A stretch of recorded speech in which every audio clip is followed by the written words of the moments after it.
Went from not making the playoffs to a top 4 seed. That's incredible. Where would they be at if they was in the West? Well, They would be a 5th seed.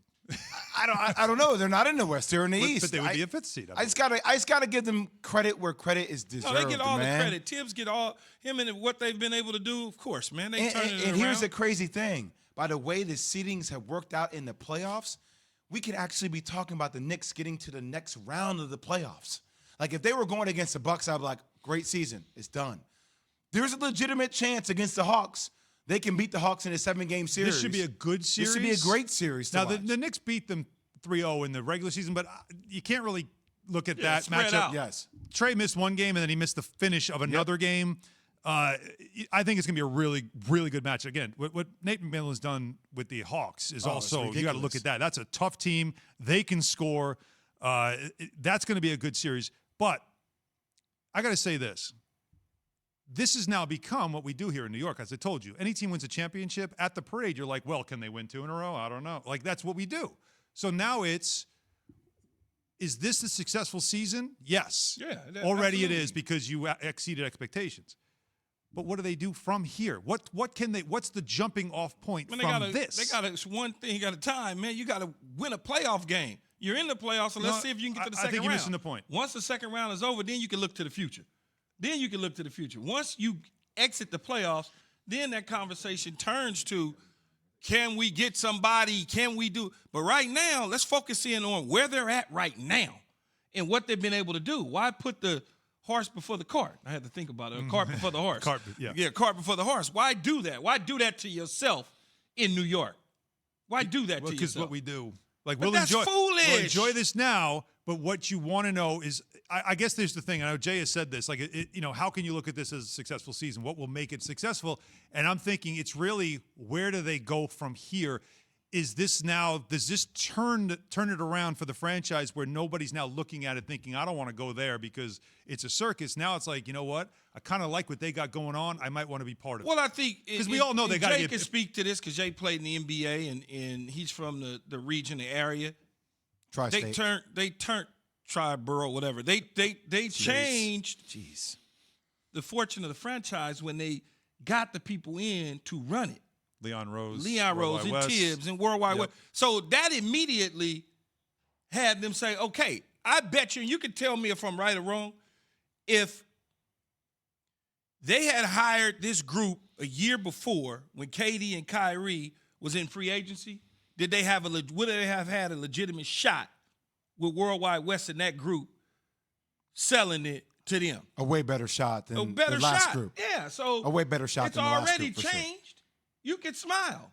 It's already changed. Oh, now I can smile. Yes. Because before you told me that's realistic. You smiling like they're getting ready to win the damn world championship. Well, I'm just smiling because we're back in the league. I like feeling that way instead of being relegated and talking about lottery. But, it is now, of course, the goal is always, how do you win a championship? Well, currently constituted, there's not a championship roster. We know this. So how do they make it better so they can get into that conversation? The Clippers and Lakers, LA market, you got 2 teams with championship aspirations. Clippers. You got one here in New York with the Nets.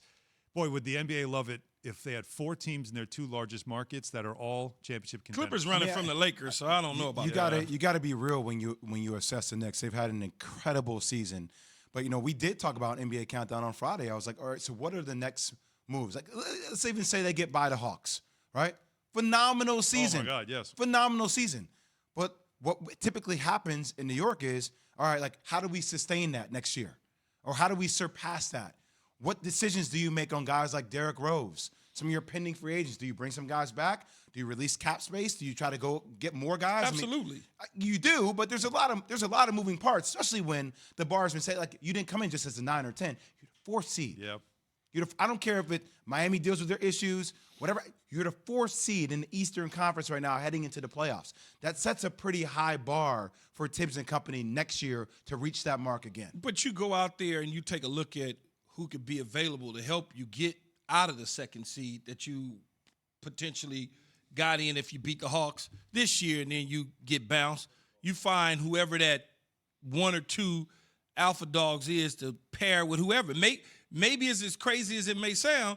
Maybe Julius Randle's on the move again because you now get some more. But wait, maybe now, think about it, though. You know how the NBA is. What if Julius Randle's on the move because you go get some mega star or something I don't like want that to happen. See, the one thing I like about the Knicks right now is that they're establishing a culture, and having foundational. But you know how it go, though, Jay. I know, but having a foundational piece of your culture, I mean, if that's your best asset to utilize, as long as that player you trade Julius Randle for fits the culture that you've already established here in New York. Maybe he doesn't go anywhere. I'm just bringing the most valuable guy on the team right now, and as it's constituted, as a piece that you can, put out there for somebody else that is bigger and better, that they may say, well, if we got this guy instead of that guy, we can make a run.